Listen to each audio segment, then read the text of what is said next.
TNPSC group 4 maths simplification topic பார்க்க போகிறோம். இந்த டாபிக் பார்க்குறதுக்கு முன்னாடி லாஸ் ஆஃப் எக்ஸ்போனன்ட்ஸ், அதாவது நிறைய லாஸ் இருக்குது. இந்த லாஸ் தெரிஞ்சால் நம்மளால் சிம்பிளிஃபிகேஷன் ஈஸியாக சால்வ் பண்ண முடியும். ஸோ லாஸ் பார்க்கலாம். ஃபர்ஸ்ட் லா, இங்கே கீழே உள்ளது வந்து base, this is power. First அதை தெரிஞ்சுக்கோங்க. இது பேஸு, இது பவர், ஓகேவா?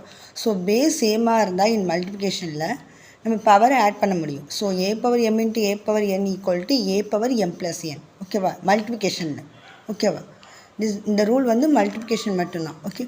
Next one division rule, A power m by a power n. So base same தான், பவர் தான் டிஃப்ரென்ஸு, ஆனால் டிவிஷனில் இருக்குது.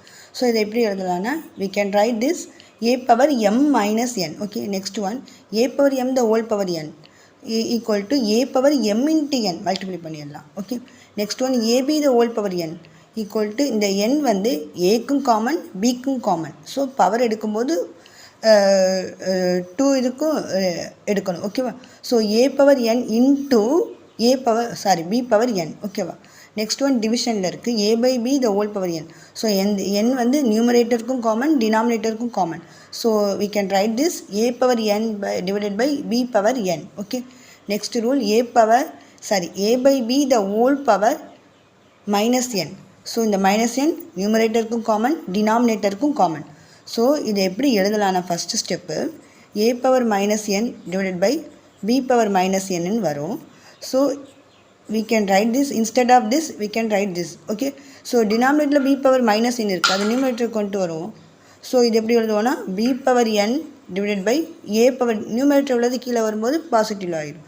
So we can write this one b by a the whole power n ன்னு எழுதலாம். So n வந்து ரெண்டுக்கும் common. So b by a the whole power n ன்னு எழுத முடியும், okay. Next one same similar rule only a power minus n divided by b power minus எம்னு இருக்குது. இது எப்படி எழுதலாம்னா, இதே ரூல் இங்கே அப்ளை பண்ணுங்கள். ஸோ பி பவர் எம் மேலே வந்துடும் பாசிட்டிவில், ஏ பவர் என் கீழே டினாமினேட்டருக்கு வந்துடும், okay. Next rule A power X by Y. உங்களுக்கு தெரியும் ஸ்கொயர் ரூட்னா 1/2, ஓகே. ஸோ இந்த இடத்துல 2ன்னு இருக்குதுன்னு அர்த்தம், மீனிங், ஓகேவா? ஸோ டினாமினேட்டரில் உள்ளது தான் ஸ்கொயர் ரூட்டாக இருக்க முடியும். ஸோ நம்ம என்ன பண்ணணும், square root of Y A power X, டினாமினேட்டரில் உள்ளது தான் ஸ்கொயர் ரூட் எப்போவுமே. So this one.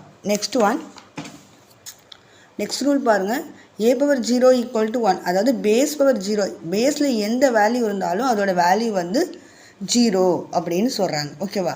பேஸில் எனி வேல்யூ, அது 1 lakh 1 crore any expression equation எது இருந்தாலும் அதோட பவர் 0வாக இருந்தால் அதோட வேல்யூ வந்து 1. இது இம்பார்ட்டன்ட் ரூல், ஓகேவா? ஓகே.